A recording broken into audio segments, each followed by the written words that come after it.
Botafogo recebe contato de 3 robustos investidores por SAF, um italiano, um grego e um brasileiro. Isso e muito mais. Tem aqui o Redação Sport TV, tem papo de craque, muito conteúdo para vocês sobre Botafogo e LDU, Botafogo e Palmeiras e muito mais. Bora pro vídeo? Curta, comente, compartilhe, se inscreva no canal, ative o sininho, hype o vídeo.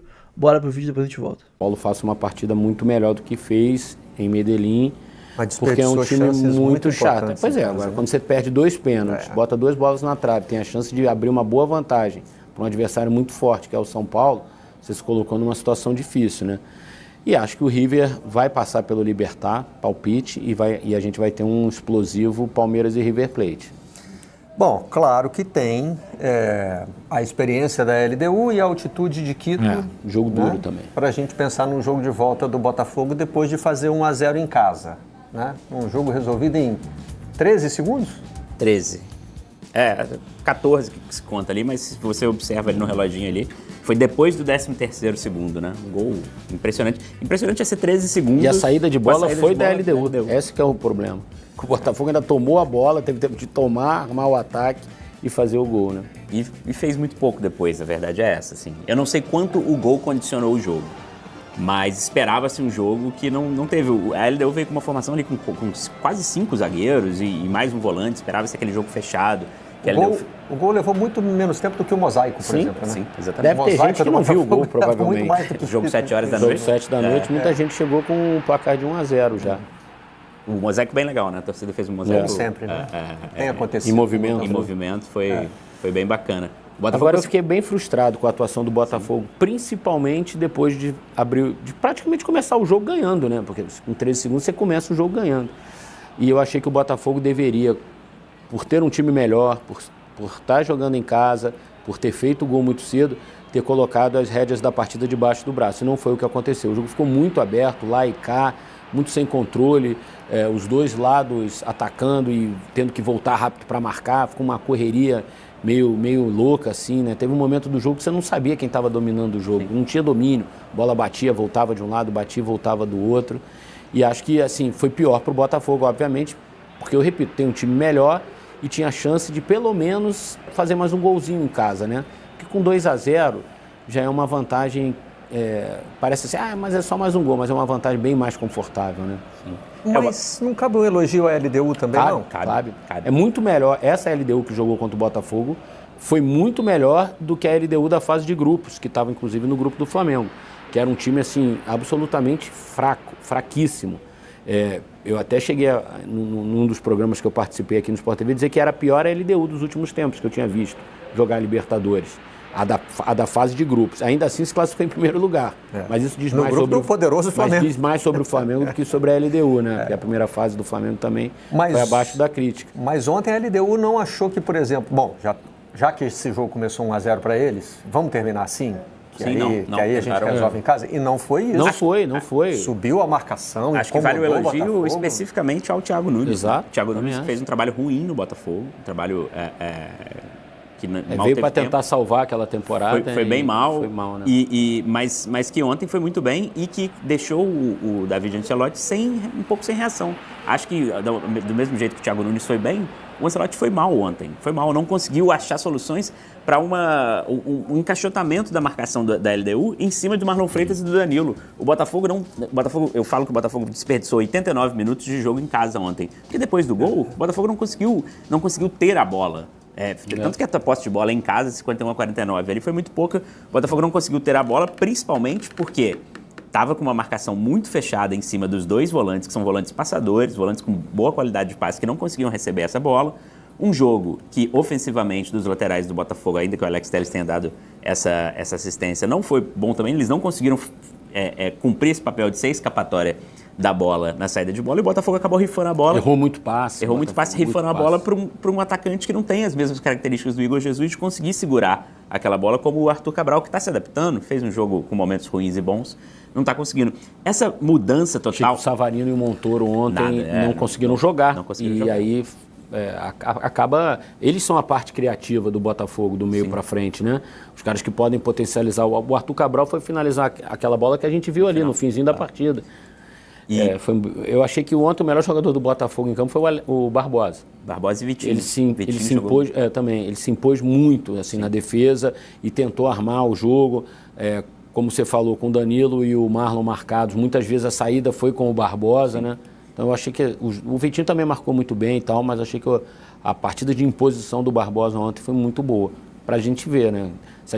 Se eu elegi um zagueiro o melhor em campo é porque faltou pro Botafogo. E é isso, assim, eu acho que tem isso dessas mudanças constantes do elenco e o Botafogo que parece se reinventar toda hora, isso pesou um pouco ontem. A gente pega o time do Botafogo ontem, tirando o Marlon Freitas, meio campo, o time da Libertadores do ano passado era só a linha de defesa, John, Vitinho, Barbosa, aí tira o Davi Ricardo e o Alex Telles. E o Barbosa ontem estava invertido, não estava? Ele teve que jogar com 2 zagueiros canhotos no mesmo jogo. Porque o Marçal entrou no lugar do...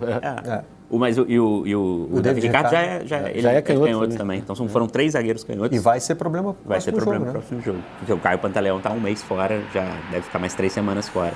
Então, assim, o Botafogo, inclusive com o técnico, né, que foi a estreia dele na Libertadores, isso de adaptação à competição, né, da Libertadores ser um pouco diferente mesmo. A arbitragem ontem, por exemplo, era uma arbitragem muito diferente do que a gente está acostumado no Brasil.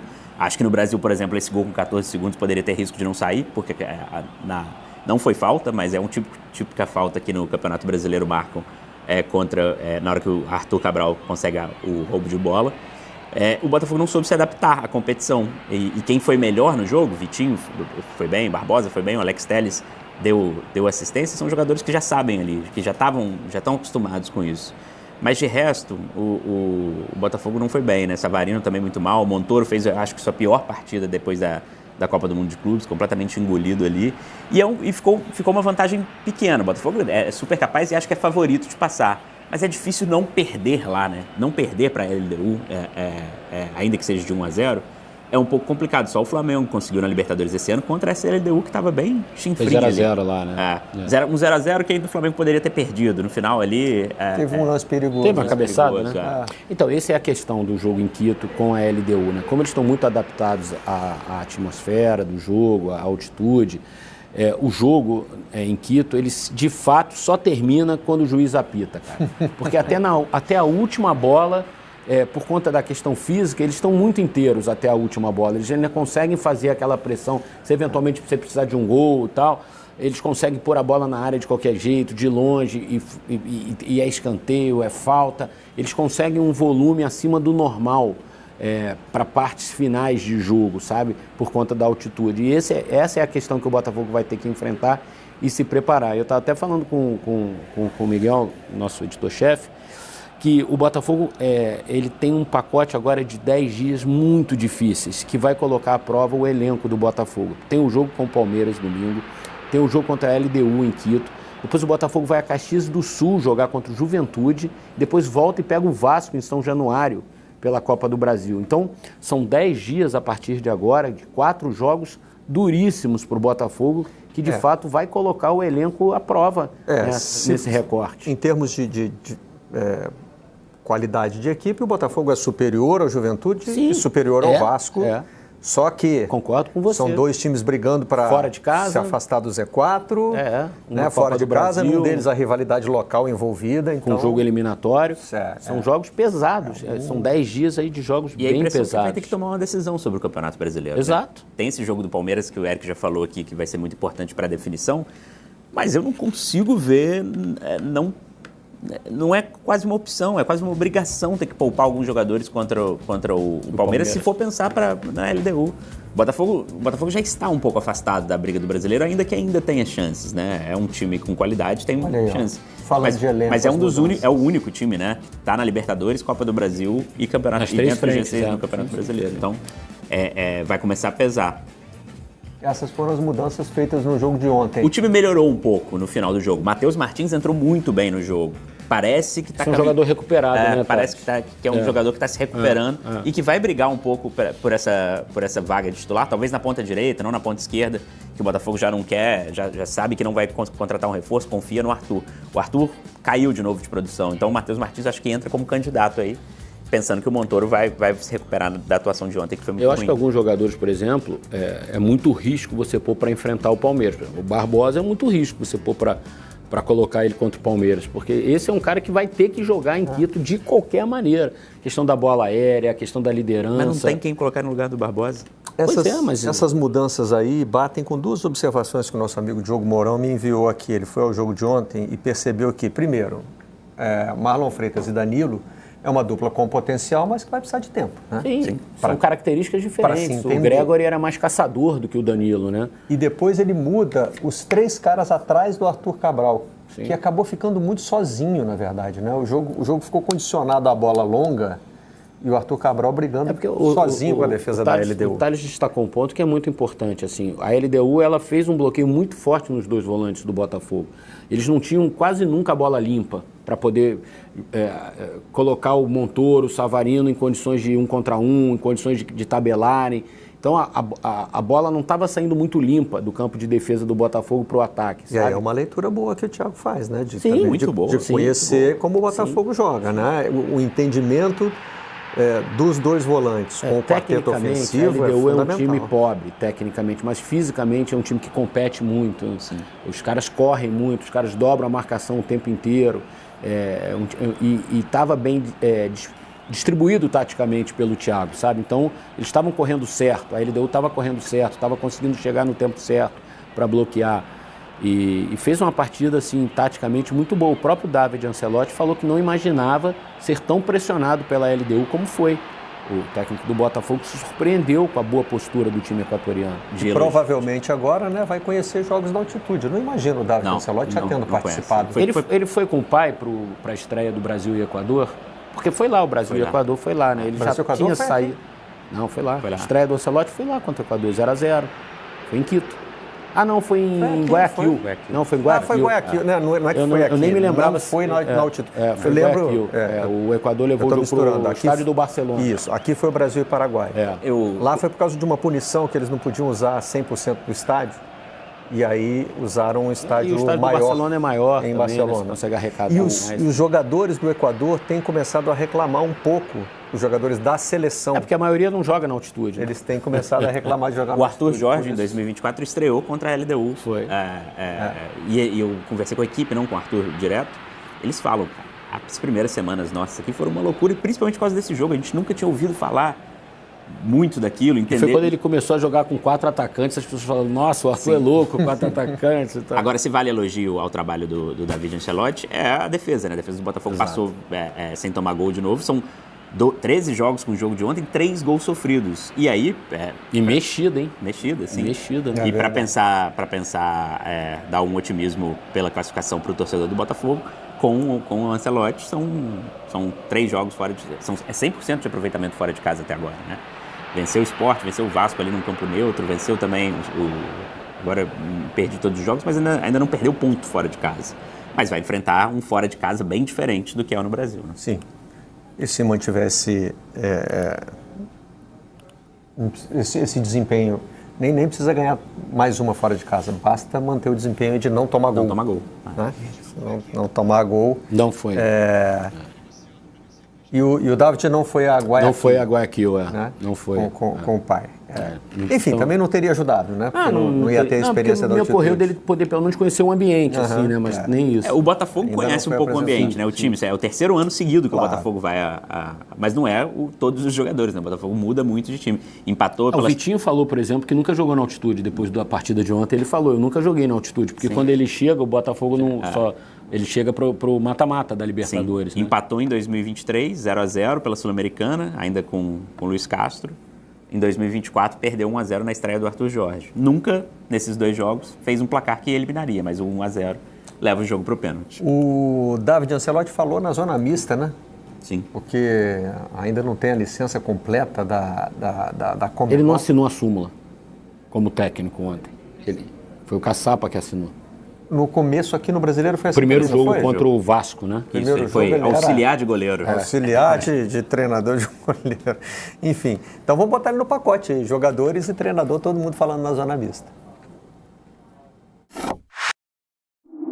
Vejo que é uma competição de alto nível, onde os jogos são difíceis porque os times são organizados, têm qualidade física e organização. é um time, esse Liga de Quito, que surpreendeu, porque não conhecia bem, tive pouco tempo para estudar o time, mas eles surpreenderam. Então, fico contente com a vitória, temos que analisar bem o jogo e jogar bem o jogo de volta. Eles aproveitaram dos espaços que tiveram muito bem. Não vou fazer isso, mas se ganhamos, ele pode vir sempre. Se hoje vamos perder, não vai vir agora, nunca mais. Tenho que claramente dar oportunidade a outros jogadores para o jogo do domingo. Temos que gestionar bem agora o esforço físico que vamos ter nos próximos jogos. Bom, a gente estava vendo ali que uma das respostas foi sobre o pai, né? Foi sobre a resposta do meio. Que ele fala assim, vem... Pode vir, se der sorte, brincadeira. Já entrando no espírito. Mas você vê que, eu acho que é interessante, ele foi muito sincero na resposta dele. Ele falou que se surpreendeu com o futebol da LDU. Eles falam Liga de Quito. Só nós no Brasil falamos LDU. LDU, é verdade. Todo mundo fala Liga de Quito, na América do Sul inteira. Mas agora já era. Já é. Não vamos mudar, não. E assim, se surpreendeu porque você não tem tempo mesmo o Botafogo está jogando a cada 3 dias, como todos os outros times brasileiros estão jogando a cada 3 dias. Você não consegue se preparar tão bem como gostaria para um jogo desse tamanho, né? Agora vai enfrentar, além de tudo, a altitude. Os jogadores do Botafogo selecionáveis aí devem ter que torcer para o Carlo Ancelotti. Tá vendo pela TV os outros jogos, porque ontem individualmente, né, acho que ali quem poderia sonhar com uma convocação, Danilo, por exemplo, fez uma partida ruim, Marlon Freitas fez uma partida ruim também, acho que seriam esses jogadores ali. O Teles eu acho que tem chance. Não sei também se o Ancelotão, o pai, se ele está indo para decidir se convoca ou não convoca. Porque da última vez que ele foi no jogo do Botafogo foi uma exibição de gala do Igor Jesus, por exemplo. E eu acho que vai acabar aparecendo nessa lista por conta disso. Acho que entra num pacote aí de observações. Sim. O apresentador estava com a mão na cabeça assim quando voltou. Primeiro porque tem mania de fazer isso e segundo porque achou que a gente ia rodar na sequência os jogadores, né? Já que tudo era zona mista, mas vai ser agora, tá? Muito feliz, né, em voltar a jogar Libertadores e com o Marlon. Me senti muito bem também com o Newton no jogo passado com o Fortaleza e com o Marlon também. Espero que a gente possa continuar se entrosando nos treinos para poder dar resultado nos jogos. Não vi o vídeo ainda do jogo, mas foi um excelente resultado, porque mata-mata é jogo difícil, não importa a fase que esteja, os dois times, o LDU classificou em primeiro, então vai ser jogo difícil lá também, como foi aqui. A gente tentou o máximo ampliar o resultado, mas 1-0 tá de bom tamanho pra gente levar para lá e chegar lá e fazer um bom resultado também. Mas assim, vitória importante, né? A gente sabe da dificuldade que é Libertadores, é muito difícil, enfrentamos um time muito copeiro. É um time também que conhece essa competição, né? E 3 anos seguidos a gente enfrentando a LDU também. Foram 2 competições diferentes, mas assim, um jogo muito difícil, mas né, a gente precisava dessa vitória, a gente conseguiu. Sabemos que lá vai ser muito difícil, mas agora a gente precisa virar a chavezinha, porque final de semana já tem outro jogo difícil também. E depois se preparar bem para a gente encarar, né, nossos 2 adversários, que é o LDU e o Altitude também, para a gente poder fazer um grande jogo, né, com toda a humildade do mundo, buscar a nossa classificação. Citaram esses 2 jogadores como possíveis observados pelo Ancelotti, né? E uma das perguntas ali, em tom de brincadeira pro Ancelotti filho, é se ele ia indicar jogadores pro pai. Convoca esse, convoca aquele, aí por isso que ele começa a rir e dizer não e tal. Barbosa não dá para convocar, né? Fez um bom jogo ontem. Mas só aproveitando a entrevista do Marlon, que a gente começou falando da pesquisa e do gosto dos brasileiros pelos times estrangeiros, essa semana nas redes sociais pôde ver Casa de Festas, compartilhou a festa do filhinho do Marlon. Filho do Marlon Freitas, capitão do Botafogo, que venceu o PSG na Copa do Mundo de Clubes. O tema da festa do filho dele foi PSG. Bom, e o pai dele pode tirar onda. Ganhei desse time aí. Pagou a festa com bicho. Ganhei desse time aí que você tá usando para comemorar seu aniversário. Assim, apesar da atuação não ter sido tão boa do Botafogo, assim, qualquer vantagem num confronto tão equilibrado assim, ela é muito importante. Ainda que tenha sido a vantagem mínima, você ir para um jogo de mata-mata com um empate, é algo que você não pode olhar assim, só isso. Não. A vantagem do empate ela é imensa. Claro. E uma outra questão, se você perde por um gol de diferença, você não está eliminado ainda, você tem a disputa de pênalti e que você tem um goleiro que já se mostrou super eficiente em disputas de pênaltis também, que é o John. Ano passado o Botafogo se classifica em cima do São Paulo nos pênaltis. Mas é engraçado, tem umas coisas que condicionam o nosso raciocínio sobre a vantagem, né? Você pode estar pensando, por exemplo, na qualidade do adversário, mas muitas vezes está pensando na altitude de Quito. Já que a gente vai viajar para jogar na altitude, você viu? Se a LDU jogasse em Guayaquil, talvez a gente falasse que a vantagem é maior ainda. Claro. Você viu o Marlon Freitas falando no fim? Vamos lá para enfrentar nossos dois adversários, a LDU e a altitude. Claro. Esse tipo de confronto condiciona um pouco. Sem dúvida. Né? Mesmo quando você vai jogar contra um adversário fraco, mas na Bolívia, que é mais fraco que a LDU, tecnicamente e historicamente. A gente tende a achar que 1-0 é muito pouco. Não é bom. Né? Agora, é uma vantagem que você não pode menosprezar. A vantagem do empate e num confronto assim equilibrado. Tanto que a gente só teve a vitória do Palmeiras por 4 gols de diferença. Pode ser que semana que vem os jogos abram, você tenha placares mais elásticos, mas eu acho que pelo nível que a gente tem hoje de equilíbrio, a tendência é que a gente tenha novamente jogos pesados, assim, de placares justos. Eu até estava pensando assim, no contexto dos brasileiros, né? Quem não largou bem? Em tese, só o Fortaleza, que não venceu em casa. E aí tem o Inter que enfrentou outro brasileiro. Perdeu, mas vai ter a possibilidade de decidir em casa. É curiosa essa forma de a gente encarar a vantagem, né? Nas oitavas de final da Libertadores do ano passado, quando o Botafogo venceu, também venceu por 1 gol de diferença o Palmeiras. E o São Paulo. Em casa. E o São Paulo empatou 0-0. 0-0, é verdade. É. Então, assim, nunca o Botafogo saiu, a não ser contra o Peñarol, né, que foi aquela goleada de 5-0, mas quando o Botafogo venceu o Palmeiras por 1-0, a gente encarava essa vantagem como uma vantagem muito maior. Ainda que o Palmeiras, mesmo o Palmeiras de 2024, seja um time infinitamente melhor do que a LDU de 2025. Vamos ver agora o técnico adversário, né? O Thiago Nunes, que conhece... Só rapidinho, que eu me lembrei um negócio. O Fortaleza, talvez, naquele regulamento antigo de o gol fora valer, o 0-0 não fosse tão ruim, né? Agora já não é tão... É verdade. Por exemplo, teria a seu favor um empate em 1. Todos os empates seriam do Fortaleza. O 0-0 ainda ia pro pênalti. Né? Bom, vamos ouvir o Thiago Nunes, então, o técnico brasileiro da LDU.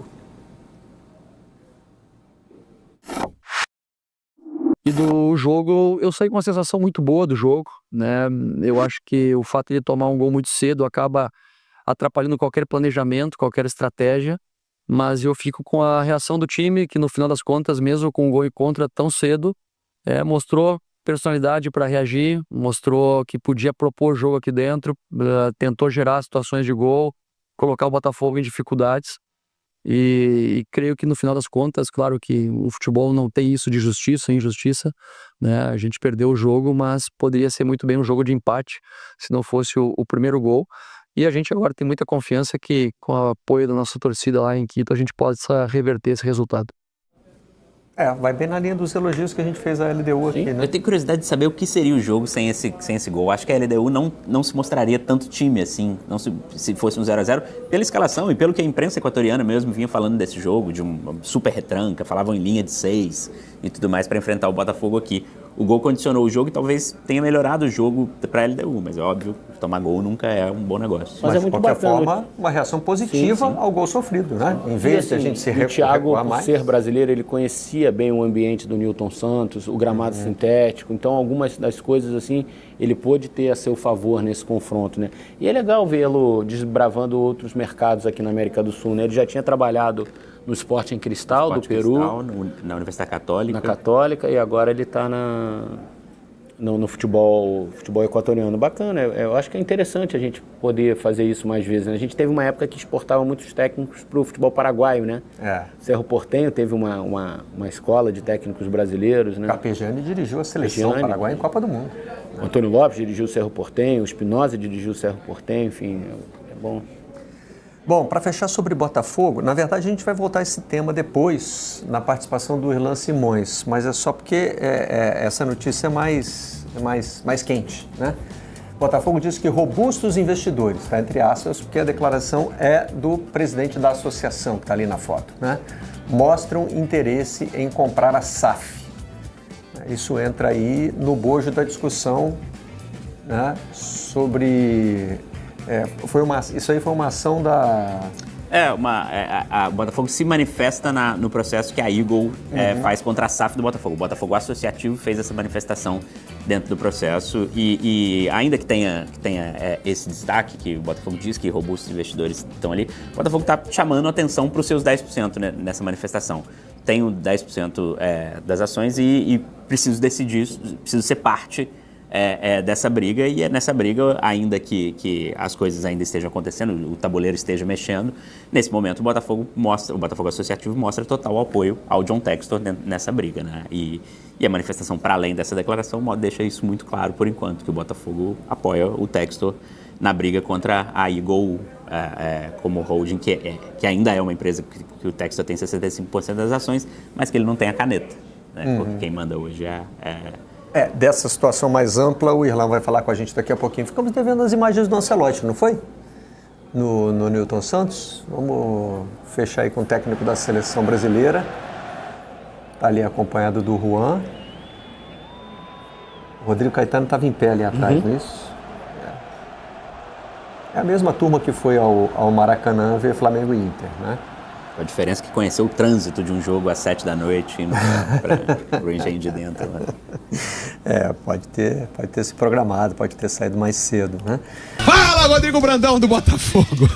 Muito bem, Breno. A gente segue repercutindo o jogo de ontem, a vitória do Botafogo, vitória magrinha por 1-0 sobre a LDU no estádio Newton Santos, abordando uma situação. Essa foi a primeira partida em que Danilo e Marlon Freitas jogaram juntos. A gente lembra que o Danilo foi contratado a peso de ouro para substituir o Gregory, até então titular do time. Cedo ou tarde ele iria começar a partida entre os 11, ele só precisava aprimorar a forma física. Conseguiu isso durante as semanas e ontem, pela primeira vez, a dupla de volantes titular do Botafogo jogou juntas. Porém, não tiveram uma boa atuação. Muitos erros individuais, erros acima do normal, que quase comprometeram o placar final. E o David Ancelotti foi questionado sobre o que ele achou dessa primeira participação da nova dupla de volantes. O técnico italiano disse que foi um jogo muito difícil e que, apesar de tudo, ele crê que essa dupla vai dar certo.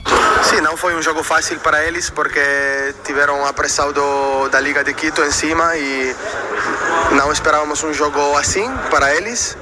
Tiveram que participar mais na saída de bola, menos para incorporar-se, que era o jogo que um pouco esperava para eles. Normal que precisam tempo porque foi a primeira vez que jogaram juntos, mas eles vão dar muita alegria aos torcedores do Botafogo porque são dois jogadores muito importantes para o time e vai dar certo essa dupla. Tá aí o David Ancelotti pedindo tempo para que Danilo e Marlon Freitas possam se entrosar. Agora, se por um lado a posição de volante está bem servida, a zaga precisa urgentemente de contratações, ainda mais depois da lesão do David Ricardo. O zagueiro deixou o campo aos 36 minutos do primeiro tempo, depois de sentir uma lesão na coxa direita. Foi substituído pelo Marçal, já que o Botafogo não tinha nenhum outro zagueiro no banco de reservas, e pelo segundo jogo seguido, o lateral esquerdo do Botafogo deu conta do recado. Agora, o Botafogo corre atrás urgentemente de um zagueiro. E segundo a apuração dos colegas Bárbara Mendonça e Sérgio Santana, as conversas com a diretoria do Atlético Goianiense se estreitaram ainda mais depois da lesão do David. Tanto que o Botafogo se colocou à disposição para ajudar a equipe goiana a mapear o mercado em busca de um zagueiro que tenha o perfil traçado por eles. Fechando com esse zagueiro, o Alex Vinícius viria tranquilamente para o Botafogo e não comprometeria o time do Dragão, que disputa a Série B do Campeonato Brasileiro. E é só isso que falta para o acerto. O Botafogo já tem um acordo com o staff do atleta, falta apenas a liberação do Atlético Goianiense. A gente lembra que houve uma primeira proposta que seria por empréstimo, que foi recusada pela equipe goiana, mas agora o Botafogo estuda comprar o passe do atleta. E a proposta é de 10 milhões de reais. A tendência é que as conversas sejam mais frequentes e que o jogador acerte com o Botafogo nos próximos dias para suprir essa carência de zagueiros no elenco do Botafogo. Valeu, Breno. Valeu, meu parceiro Rodrigo Brandão, então, com as informações do Botafogo, ainda repercutindo o dia de ontem. A gente falou um pouquinho do jogo na abertura, né? Mas o Marcelo Amarante falou aqui no chat. Boa tarde, papo de craque. Danilo e Marlon Freitas não deu liga. Não. Pelo menos no jogo de ontem. Mas você não acha que para o próximo jogo contra a LDU deveria colocar o Alan no lugar do Danilo? Fogão 1-0 lá. Perfeito. Nada a acrescentar sobre o comentário. Eu também acho, excelente. cara. Também acho. Eu acho que Danilo e Marlon Freitas jogarão juntos em algum momento, porque são dois jogadores de muita qualidade que vão entender. O Danilo é um monstro. Como o adversário vai se portar para marcá-los. Então eu entendo que a médio prazo os titulares serão os dois, mas nesse momento, na altitude, com uma vantagem no placar, que bem ou mal existe, eu acho que é mais prudente você entrar com o Alan. O Uppercut falou que o Mosaico ontem ficou bolado. O Jock Ion. Falar outra coisa sobre o time, eu acho que também que o time precisa de mais força física. Eu pensaria no Matheus Martins. O Matheus Martins entrou bem ontem, eu achei, né? Entrou bem ontem e entrou bem também no jogo contra o Fortaleza. Eu pensaria nele na vaga de um dos pontas. Acho que o Montoro, por ter mais talento, faz mais sentido ele seguir no time titular, né? De repente eu pensaria no MM ele na vaga do Arthur. O Rafael Araújo, impressionante como ele já tá falando bem o português, né? O David, né? Ele se preparou muito, né? O cara é sinistro.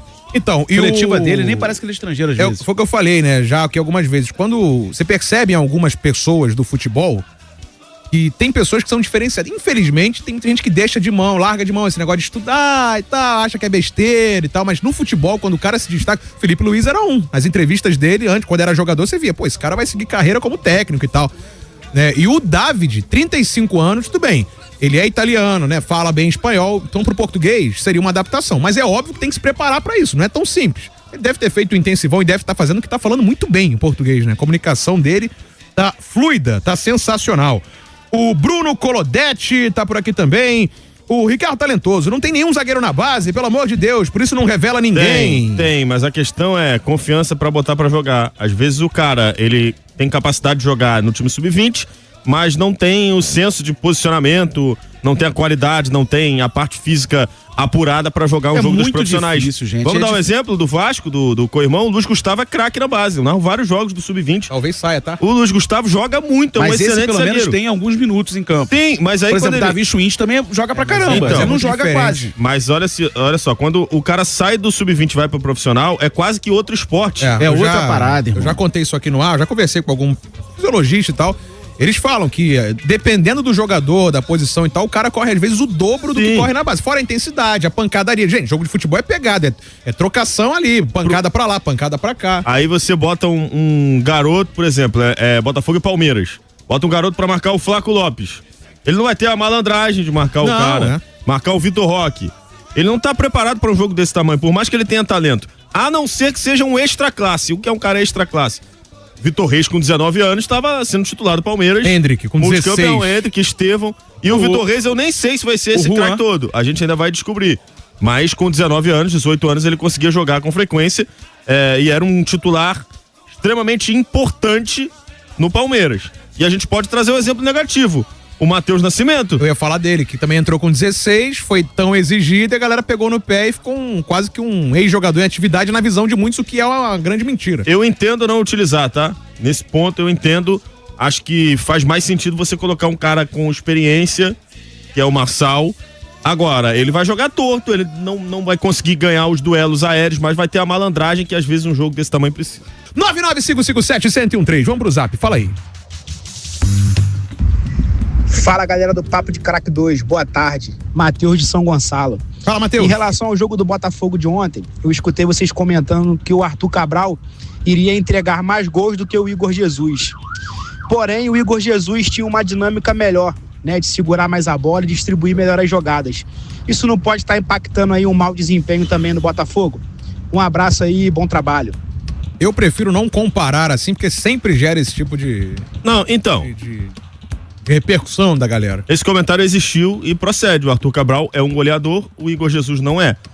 E o que ele falou faz todo sentido, porque ontem, Alex Telles, Marlon Freitas, jogadores que normalmente atuavam com o Igor Jesus, tentaram lançamentos para o Arthur explorar o espaço, atacar o espaço, fazer o facão, e o Arthur não tem essa característica. O Arthur Cabral, né? Bom diferenciar porque tem tem dois outro Arthures. O Arthur Cabral não tem essa característica. Ele não é o cara de atacar o espaço, ele é o oportunista. Você pode usar ele em dois fundamentos: a finalização e o pivô. Se você tentar lançar uma bola, mesmo que rasteira, para ele correr, ele vai perder na corrida para 90% dos zagueiros. E se você tentar explorar uma característica que ele não tem, ele vai se cansar. E ele já está cansado porque está jogando praticamente todas as partidas dos 90 minutos pela ausência de um reserva. O Cris Ramos está chegando agora, mas ele não pode jogar essa fase da Libertadores. Então, me parece que alguns jogadores do time do Botafogo não conseguiram entender a característica do Arthur Cabral ainda. O Montoro, que não jogou com o Igor Jesus, meio que entendeu, né? O Montoro conseguiu um passe pro Arthur Cabral que foi milimétrico. O Arthur não precisou correr tanto, ele ganhou a dividida do zagueiro, fez o segundo gol contra o Fortaleza. Mas foi uma exceção. Ultimamente, os jogadores do Botafogo têm tentado explorar uma característica que o Igor Jesus tinha, ou tem, né? Porque ele continua sendo atleta profissional, mas era um jogador do Botafogo e não é mais. E é uma característica que o Arthur Cabral não tem capacidade física para fazer. Isso precisa sim ser corrigido. Ontem isso aconteceu umas 2 ou 3 vezes, mas acho que a atuação ruim não passou só por isso não, tá? Eu só tô concordando com o que disse o ouvinte porque faz todo sentido. Tá dizendo aqui, ó, comparar o ataque do Botafogo de 2024 é loucura. Tinha um tal de Luiz Henrique que quando pegava na bola qualquer zaga tremia. É verdade. Eu falei sobre isso, né? A ponta direita do Botafogo muda muito porque tinha 2 jogadores que eram de imposição física, 2 cavalos, e agora tem o Arthur, que é um... Tinha o quê? Tinha o quê? 2 cavalos. Cavalo. Tem que deixar. Eu gosto muito dessa vinheta. Tem que dar e agora tem um jogador que é mais franzino, mais baixinho. Então, qualquer zagueiro mais parrudo leva vantagem pra cima do Arthur. O que o Arthur precisa fazer? Precisa driblar. Já que ele não tem essa imposição física, ele precisa driblar. E ele não tá conseguindo. Tá irritando, inclusive. É o segundo jogo seguido que o Botafogo vence e o Arthur irrita. Contra o Fortaleza foi 5-0 e o Arthur irritou. E ontem ele fez o único gol da vitória e ele conseguiu irritar do mesmo jeito. Ó, eu quero bater 500 likes, então ajuda aí, tá? Transamérica Esportes XJ. Bruno Alves falou que o Tiquinho e o Igor, nos últimos 3 anos, elevaram o sarrafo da centroavância do Fogão. Mas o Tiquinho... O Arthur tem que responder. 24 do Tiquinho não foi legal, não. O Botafogo deve poupar contra o Palmeiras no domingo? Não, vai Agora, precisa tirar alguns jogadores desgastados, né? Se alguém não tiver condição de jogo, você tira. Agora, tirar o time inteiro eu não sou a favor, não. Botafogo recebe contato de 3 robustos investidores por SAF, um italiano, um grego e um brasileiro. Campeão brasileiro e da Liberta, o Botafogo dispersa interesse do mercado enquanto tem briga judicial entre acionistas pela SAF. 3 interessados entraram em contato com o clube nas últimas semanas, um da Grécia, um da Itália, um do Brasil, informa o blog do Anselmo Góes em O Globo. Em relação ao interessado brasileiro, foi enviada uma carta à diretoria indicando intenção de investimento de milhões de reais. O Botafogo Social revelou, ao se manifestar em ação movida pela Eagle Football Holding, haver interesse de robustos investidores na SAF. A companhia tenta tirar John Textor do poder e limitar suas ações. Então, tem um vídeo muito bom do Manel, canal do Manel, falando sobre isso. Ele traça os cenários, né, possíveis cenários para esse imbróglio da SAF Botafogo. Tem o que o Textor ganha, tem o que a Eagle ganha, tem o que o Social tira a Eagle, tem um monte de cenários, né? Lembrando que o Textor ultimamente, nos últimos dias, semanas, ganhou 2 processos contra a Ares, não, foi contra a Iconic Sports, né? Então, isso na Inglaterra e nos Estados Unidos, né? Fora a liminar que o Botafogo conseguiu na justiça brasileira, também, que manteve o Textor no comando. Ou seja, são 3 vitórias do bonde do Textor / Botafogo Associativo contra os traidores da Eagle. E sobre esses investidores, o grego tá na cara, que é o Marinakis, né? O italiano não se sabe. E o brasileiro, tem um brasileiro botafoguense bilionário, dono de um banco, é o Juca Abdala. Ele é dono de um banco de pequeno porte, mas qualquer banco no Brasil você tem que ser bilionário para ter um banco, né? Isso é meio óbvio. E também é um grande acionista, um dos maiores acionistas da Eletrobras. Esse Juca Abdala é botafoguense, né? E entrou em contato e deu uma carta de interesse que ele botaria aporte de centenas de milhões de reais no Botafogo. Eu, sinceramente, não queria um brasileiro e muito menos um botafoguense no comando do Botafogo, porque prefiro muito mais uma administração pautada no profissionalismo, no planejamento, no interesse de ganhar dinheiro, produzir, fazer o time bombar de ganhar dinheiro, do que gestões emocionadas, gestões passionais. Eu quero o racional do Botafogo. Tivemos muita gente botafoguense dominando o Botafogo nas últimas décadas. Olha a merda que deu. Prefiro que venha um gringo mesmo, que entenda de futebol com a cabeça aberta do mundo, né? Não essa cabeça fechadinha do brasileiro, não. Aqui no Brasil, os caras têm a cabeça muito fechada para futebol. Lá fora, os caras tratam multiclubes como normal, né? Clube empresa é super normal também. Vários tipos de investimento, de transação diferente do que a gente vê no Brasil, super normal também. Então, não queria um cara muito do mercado brasileiro e muito menos um botafoguense, porque às vezes a passionalidade, a emoção, vai fazer ele tomar decisões erradas. Então, eu queria meio que fugir disso. Mas é aquilo, num cenário entre esse do brasileiro Juca Abdala ou Moreira Salles, que seja, ou a Ares Management tomando o controle da Eagle e do Botafogo, para daqui a alguns anos fazer o Botafogo virar um Bragantino da vida, eu também não quero, né? Não tô falando que isso vai acontecer, mas pode ser, né, que aconteça. O que a Ares Management quer para um time de futebol, a gente não sabe. Ela tem parte do Atlético de Madrid, mas não controla, não gere ele. Ela nunca geriu um clube, então a gente não sabe o que eles podem querer pro Botafogo. Eu acho que seria burrice fazer isso, já que o Textor mostrou como é que funciona o Botafogo com altos investimentos. É uma máquina de dinheiro, ao ponto de bancar o Lyon, que é um clube na Europa. O Botafogo bancou o Lyon, então só repetir o passo a passo, né? A receitinha de bolo, que você vai fazer o Botafogo gerar muito dinheiro, e investidor quer dinheiro, né? Mas a gente não sabe, tudo pode acontecer de um outro investidor.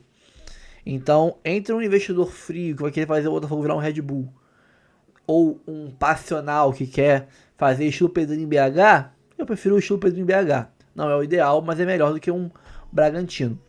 Mas o meu cenário ideal, logicamente, é o Textor conseguindo aí bons investidores, parceiros a ele, criando uma nova Eagle, mantendo o seu jeito de gerir o Botafogo, que deu resultados positivos em muito pouco tempo, e está gerando revolta nos rivais. Eu prefiro muito mais esse modelo do que outros modelos por aí. E aí, você prefere o Marinakis? Prefere um botafoguense bilionário? O Textor? A Ares Management controlando a Eagle? O que você prefere? Bota nos comentários aí a sua opinião. E daqui a pouco a gente volta com mais conteúdo para vocês aqui no canal. Curta, comente, compartilhe, se inscreva no canal, ative o sininho. Dá o hype nesse vídeo se ficou aqui até agora. Um abraço, até o próximo vídeo, valeu. Calma, não vai embora ainda. Aqui em cima tem um vídeo especialmente escolhido para você. E aqui embaixo tem o último vídeo que a gente postou. Corre lá e assiste, é maneiro. E aqui você vai se inscrever no canal. Clica aqui, se inscreve no canal, dá essa moral pra gente. Tamo junto.